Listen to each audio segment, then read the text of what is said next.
Low-lying areas in the United States should brace for more frequent and worse flooding. That's according to a new study by the U.S. Geological Survey. It says the eastern seaboard from Massachusetts to North Carolina is experiencing a faster rate of rising sea levels than any other area in the world.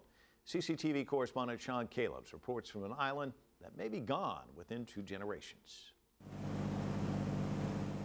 It's a 45-minute boat ride to Smith Island, nestled in the Chesapeake Bay.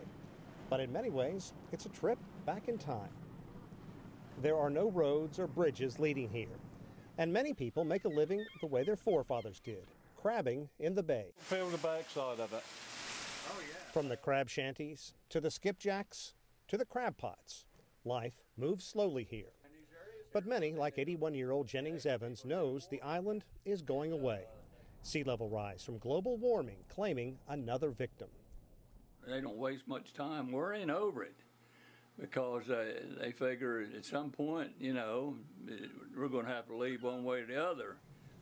The eastern seaboard of the United States is losing more land to rising sea levels more rapidly than anywhere else on Earth.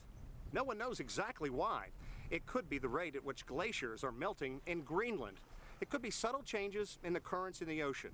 But one thing is for sure. Life here on Smith Island, the last inhabited island in the state of Maryland, is washing away. Sea level rise is one of our primary concerns working on the Chesapeake Bay. Matt Whitbeck is a wildlife biologist.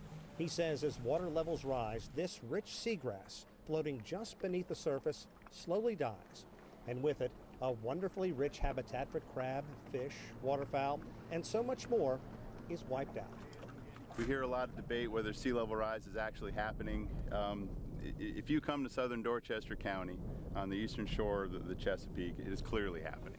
There are about 250 people still living on the island. They are trying to keep it going, not only by traditional ways of working the water, but also with ecotourism. But the fact is, by the turn of the century, it will be underwater. This is a piece of walnut root. A small treasure that author and educator Tom Horton found in a salt marsh on Smith Island years ago. Problem is, walnut trees don't grow in marshlands. Walnut needs high, well-drained soil. It's very beautiful, but it also means that that place is sinking and it's eroding. And there were walnut trees growing there, and there aren't now. In a few decades, we will say, there used to be people on Smith Island, and there isn't now. But you'd have to take me off kicking and screaming. We wouldn't go voluntarily. Surrendering your past is never easy. Sean Callebs, CCTV, Smith Island, Maryland.